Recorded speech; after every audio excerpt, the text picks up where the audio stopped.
ಬಿಜಾಪುರದಲ್ಲಿ ಯತ್ನಾಳ್ ಅವರು ಏನೇನು ಮಾತನಾಡಿದ್ರು ಆ ವಿಡಿಯೋ ನಿಮ್ಮ ಎದುರಿಗೆ ನಾನು ಪ್ರದರ್ಶನ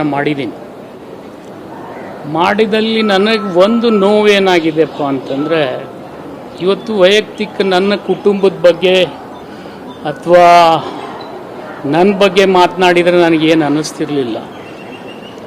ಒಂದು ಘಟನೆಯನ್ನು ಅವ್ರು ಮೆಲುಕು ಹಾಕಿದ್ದಾರೆ. ಏನಪ್ಪ ಅಂದರೆ, ನಮ್ಮ ಪೂರ್ವಜರು ಮೊದಲು ಬೇರೆ ಅಡ್ಡೆಸರನ್ನು ಇಟ್ಕೊಂಡಿರ್ಬೋದು.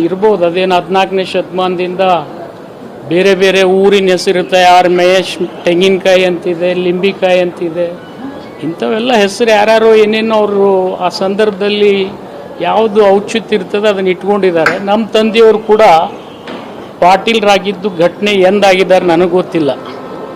ನಾನು ಹುಟ್ಟಿದಾಗ ಮಾತ್ರ ನಮ್ಮ ತಂದೆಯವರು ಪಾಟೀಲ್ ಅಂತ ಇದ್ರು, ಹಚ್ಚಡೋದಂತೇನು ಇರಲಿಲ್ಲ. ಮತ್ತು ಬಹುತೇಕ ಏನು ಈಗ ಬಿಜಾಪುರ್ನಾಗ ಇನ್ನೂ ಇಬ್ಬರು ಪಾಟೀಲ್ರಿದ್ದಾರೆ, ಅವರು ಕೂಡ ಮೊದಲು ಪಾಟೀಲ್ರು ಇರಲಿಲ್ಲ, ಅವ್ರಿಗೂ ಬೇರೆಯೇ ಇರಬೇಕು. ಯಾಕಂದರೆ ಅದು ಹೇಳಬ್ರು ಅಂತ ಇರ್ತಾರೆ ನಮ್ಮಲ್ಲಿ. ಅವರಲ್ಲಿ ಇತಿಹಾಸ ಸಿಗ್ತದೆ. 14ನೇ ಶತಮಾನದಿಂದ ನಮ್ಮ ಜನರ ಇತಿಹಾಸ ಇಟ್ಕೊಂಡಿದ್ದಾರೆ ಅವರೆಲ್ಲ.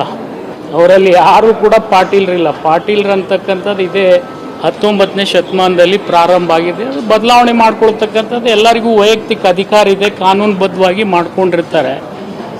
ಅದನ್ನು ನಿಂದನೆ ಮಾಡ್ತಕ್ಕಂಥ ಮಟ್ಟಕ್ಕೂ ಇವ್ರು ಹೋಗಿದ್ದಾರೆ.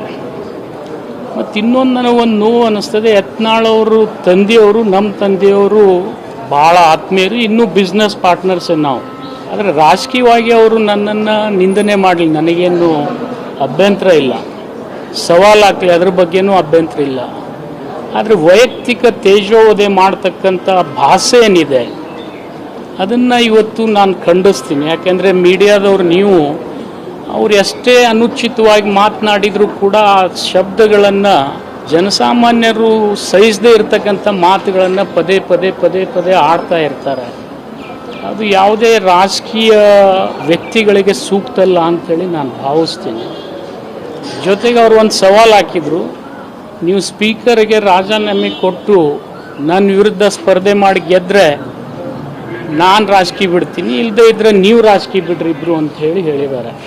ಆ ಹಿನ್ನೆಲೆಯಲ್ಲಿ ಇವತ್ತು ನಾನು ಬಸವನ ಬಾಗೇವಾಡಿ ಕ್ಷೇತ್ರಕ್ಕೆ ರಾಜೀನಾಮೆಯನ್ನು ಸ್ಪೀಕರ್ಗೆ ಸಲ್ಲಿಸಿದ್ದೀನಿ. ಬಟ್ ಪಾಟೀಲ್ ಅಂತಕ್ಕಂಥ ಸರ್ನೇಮ್ ಬಗ್ಗೆ ನಾನು ಹುಟ್ಟಿದಾಗೆ ನಮ್ಮ ಅಪ್ಪ ಪಾಟೀಲ್ರಿದ್ದರು. ಮತ್ತಿನ್ನು ಅವ್ರು ಯಾವ ರೀತಿಯಿಂದ ಇದನ್ನು ಈ ಹಚ್ಚಡದ ಅಂತಕ್ಕಂಥ ವಿಷಯ 1999ರಲ್ಲಿ ನಾನು ಇನ್ನೊಬ್ರಿಗೆ ಸೋಲಿಸಿದ್ದೆ. ಅವ್ರು ಇದನ್ನು ಪ್ರಚಾರ ಮಾಡಿ ಪ್ರಯತ್ನ ಮಾಡಿದ್ರು ಏನೇನೋ, ಆದರೆ ಅದು ಆಗಲಿಲ್ಲ. ಆದರೆ ಅವ್ರು ಇವ್ರಿಗೆ ಸಹಾಯ ಮಾಡಿರ್ಬೋದು, ಅದ್ರ ಬಗ್ಗೆ ನಾನು ಈಗ ಹೇಳಕ್ಕೆ ಹೋಗೋದಿಲ್ಲ. जुड़े रहिएगा आपके अपने चैनल बीजापुर समय के साथ।